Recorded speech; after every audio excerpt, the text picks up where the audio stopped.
Guys, good evening. Atin naman ang gawain. Ayan, ayan.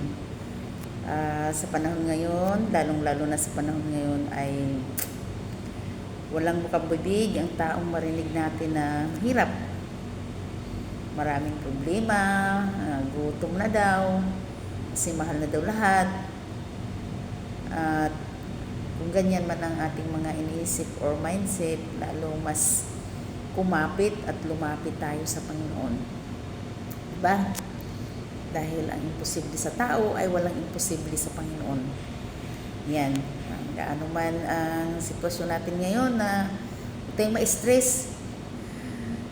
Mas lalong porsige tayo hanapin ang Panginoon dahil walang ibang makakatulong sa atin kung hindi ang ating Panginoon lamang. Yan guys, ang masasabi ko, wag talagang lumayo sa Panginoon.